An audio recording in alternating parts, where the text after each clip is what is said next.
In this lecture, we are going to be discussing two more shell commands, and these commands are rm and cp. Now, rm means remove, right? So just like rmdir in the previous lecture, this is rm only, which means remove, and we use it to delete files, right? And we can also use it to delete folders as well. And on the other hand, we have cp, which means copy. So we use this command to copy a document, a file, or a folder, or all its components or content. So first of all, let's just go ahead and see that what this rm can do. So what we'll do, we'll use this touch command to create a couple of different files. First of all, we'll create test1 .txt, and then we can create, let's say, test2.txt, test3.txt, test4.txt, and we will create this test5.png. Let's just hit enter, and here we have all the files, right? So the reason I used this command twice because I wanted to show that we can create a single file or we can create multiple files in a single go using this touch command, right? Okay. So what will happen is now we are going to use rm command to delete these files, right? So a very simple way to delete a file using rm command is to write rm and then just go ahead and write the name of that file, right? And it will just delete that file. And here you can see test1.txt is not present there right now, right? So this is the most simplest way, but there are other options that we can utilize to enhance the capabilities of this command. For example, what if in a folder I have multiple files with the same extension and I want to delete all of them, right? So to do that, we can simply write this rm and we can define the extension that we want to delete, right? So for that, first of all, we use this static, which means we want to remove everything, and then we will write the extension so to specify that which files do we want to delete. So that this means delete or remove every text file from the folder, right? If I just go ahead and hit enter, here you can see all the text files from this folder has been deleted, right? So that's why that is how you can use this rm command with static txt to delete a specific extension from your folder, right? So let's say you want your terminal to ask you before deleting something, right? So for that, you can use another flag, which is -i, right? So let's say I want to delete this test5.png, right? So for that, what we will do is we'll write rm -i test5.png, right? I just hit enter, and here you can see it's asking me that do you really want to delete this file? I mean, it's asking me that remove regular empty file this.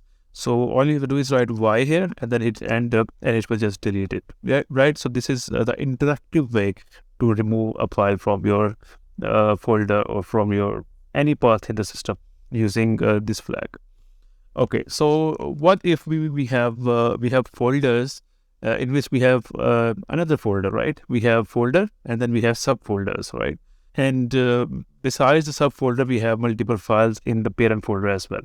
So what we'll do, we'll just go ahead and create mkdir. We'll use this flag -p, and then we will create folder and then we will create subfolder. Let's say I want folder 1 and then I have test folder. I'll hit enter, and here you can see we have this folder 1, right? And if I just go inside it, we have this test folder as well. What we will do, we'll just go to this folder, and inside this folder, we will create files, right? We have touch, let's say test.txt, test3.py, test5. Let's say cpp, right? I'll hit enter, and here we have all these multiple files, right? Now what I will do, I'll just go outside this folder 1, right? So right now I'm here in this folder, right? So what if I want to delete this folder with all the contents that it has? If I just go ahead and use rmdir and I will write folder 1, it's going to give me an error. It's going to tell me that your directory is not empty, so you cannot delete it, right? So to solve this this issue, we can use this rm command, right? And with this rm command, we can use a flag which is -r, which will delete the folder recursively. So it will delete all the files and all the subdirectories from the folder. And after that, we'll write the folder that we want to delete. I'll hit enter, and now the folder is deleted. Right, so that's how you can use your rm command. Now after rm command, I'll just clear out this terminal, and it's time to work with the cp, which in other words is nothing else but just copy, right? So before copying something, I'll just go ahead and create a file. Let's say I have this touch test.txt, and I will use this mkdir to create a folder.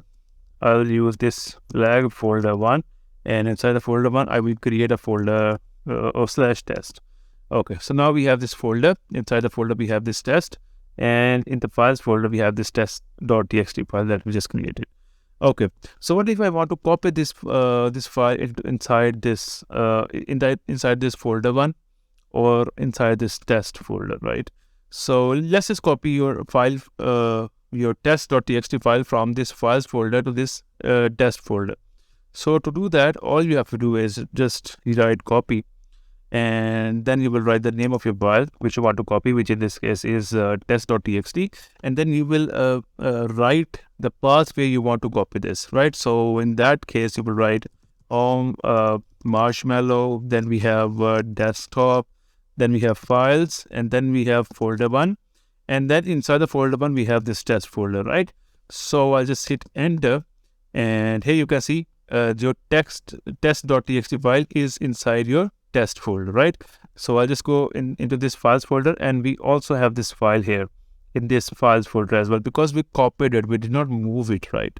So it will just create a copy of your file into your test folder. I'll just go inside this folder, and here we have our copy file, right? So that's how you can copy it. So this is the simplest way in which you can use your copy command, right? Okay, suppose what I want is, I want to copy this folder which has another folder inside it, and inside the folder we have content, right? So I want to copy this entire thing, right? So to do that, again, I will use a flag r, just like we use in rm command. I'll just write copy, and then I'll write -r, and then I will write what I want to copy. I want to copy this, right? And where I want to copy this? I want to copy this to my root directory, suppose.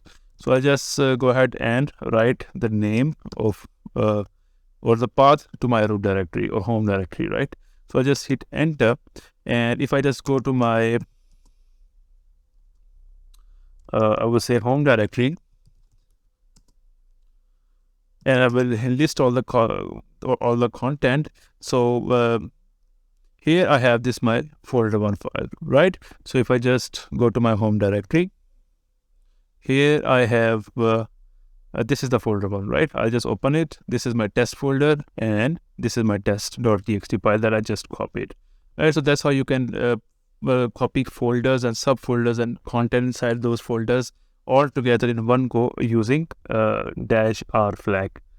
Okay, so just like rm, you can use -i flag in cp as well, which will ask you before copying something, right? So for example, if I want to copy this folder, or if I want to copy the test file from this test.txt file from this this directory to this pictures folder, right? So to do that, what I will do, I'll write copy, then I will write this -i, then I will write the path to the file, which is in this case marshmallow, then I have folder, then I have test, and then inside the test folder we have this test.txt. Now I want to copy this file, right? And I want to copy it to the pictures folder, right? So which this folder is present in my home directory, right? So to do that, I'll just write the path to this picture folder, right? So I'll just hit enter, and it just copied it. Okay, for some reason right now it didn't ask me for the confirmation, but usually it will ask you for the confirmation, right? Okay. Okay, suppose you have multiple files, and you want to copy all of them to a different directory, right? Suppose I will create a file here. I'll just go to my pictures folder, And here I have this one single file, right? I'll just create multiple files. I'll write test 1.png, test5.py, test 8.cpp, right? I have all these files, right? Now I want to copy all of them from this folder to another directory, right? Suppose I want to copy all of them to this public directory, suppose, right? So what I can do is simply I'll just list this, and now we have all of these files, right, with us. So I can write cp, and then I will write the name of the files that I want to copy, right? So this is the file I want to copy. This is the file I want to copy. Let's say I want to copy these three files, right? So I want to copy them to public directory, right? So I will write home marshmallow, and then inside the marshmallow I have a public folder. I'll just hit enter, and you can see in the public folder we have these three files, right? So that is how you can copy multiple files from one directory to a definite directory, right? Okay, suppose if you want to modify a file, right? So before modifying a file, you want to create a backup for that file, right? So to do that, you can use a flag called backup. Suppose you want to create a backup for this test5.py file, right? So I'll just go ahead and use backup flag, cp dash backup, and we'll write a file name, which in this case is test5, right? Okay, we'll just remove this. I'll just hit enter. Okay, I guess we had to write 2 dashes here. We'll just test this backup, and then we have test5.py, right? I'll just hit enter. Okay, so what it's telling me is that I did not give destination file. Whenever you create a backup, you have to give the destination file where you want to store that backup, right? So in this case, we'll just give it a directory. We'll just tell it to store it on home, right? So in this case is marshmallow. Let's hit enter. Okay, so now we'll go to our home directory, and now we'll just list it. And here you can see we have this test5.py, which is a backup of this test.py in the public directory, right? So I'll just go ahead and hit ls.l, and here you can see we have this test.py, right, with these permissions. Okay, so that is how you can use your cp command to copy something from one directory to another directory, and we saw multiple options that we can use to enhance the capabilities of cp.